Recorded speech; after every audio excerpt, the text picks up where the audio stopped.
You've got a great group of people here. What are you teaching them today?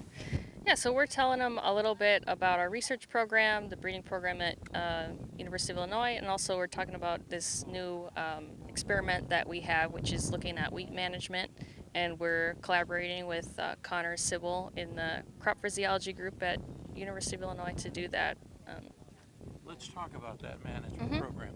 What are the various things you want to manage, and what are you doing to Yeah. manage those? So lodging, we know that's a big problem that everybody hates, and we've seen that in the wheat tour the past couple years. So we're trying to reduce lodging while increasing the yield and also controlling scab. So this experiment is aiming to look at how do those different treatments, variety as well as growth regulator as well as fungicide, how do they interact with each other? Are there some combinations that are more like synergistic, or are there some combinations that are you know, antagonistic? Okay, so you've been researching this year. What have you found? Have you found some problems, and how would you advise wheat growers to avoid those problems? So this is the first year we don't have any results yet, so we won't know the outcome. This is brand new. You don't have the yield from the No, wheat. not yet. So You we'll do, but soon. Yeah, as far as just looking at the wheat crop at yeah. this point, can you tell anything? So, well, at this point, I was really happy to see in the wheat tour today that we do not see a whole lot of scab yet at this point. It is still yet to come, the full symptoms, and if it was a really, really bad year, we would probably already see a little bit more symptoms. We did see some lodging, though, as I said. So I think that we're probably going to see that, you know, in our experiment here too, and in other locations. Okay. And one thing I would like to point out is with this management experiment that we're looking into, so we are looking at growth regulators and fungicide Maravus. And one of the reasons why we wanted to see if there's some kind of interaction is because we know that shorter stature can is sometimes associated with greater vulnerability to scab. And Okay. so by looking at this with the different, fungicide with and without the growth regulator, we're going to be able to actually see, is that the case when we reduce height with the growth regulator? Do we actually increase the scab risk? Okay. So that's something I think we're going to figure out within between the next, this year and next year. We'll figure out if there's some kind of an effect there. And at that point, you may be able to recommend to the typical wheat grower Hmm.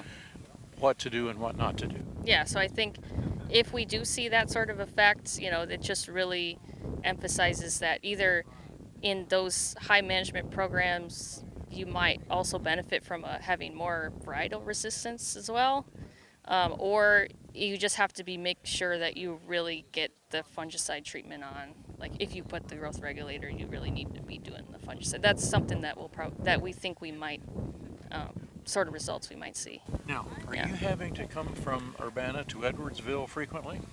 So I haven't had to. So my Your research colleagues. specialists Okay. and my colleagues that are collaborating have been doing a lot of the heavy lifting as far as Okay. the management, doing all the applying the treatments, because that is also a challenge. Yeah, we do have to come down here. In fact, one of my colleagues had to come on Mother's Day, drive 3.5 hours, actually 7 hours round trip just to spray the treatments on Mother's. So it is quite of a lift, but it's when you in the grand scheme of things, it's just a few trips, across a year's time. So it's Now, you've got two different events yeah. coming up Mhm. in the very near future here in Urbana.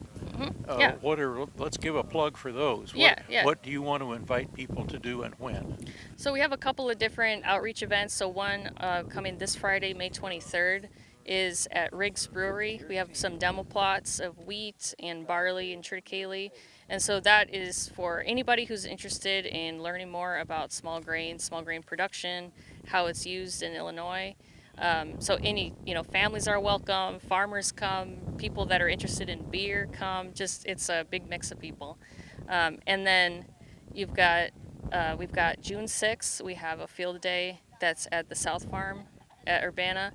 And that's where we're really getting into the details of our breeding process and how we actually develop new varieties. And we look at things like our scab nursery and our new breeding materials and our yield trials. And so and then we also have a look at the oat breeding program as well. So that's a June 6th. It's like half a day, and then we have a barbecue afterwards. That's included.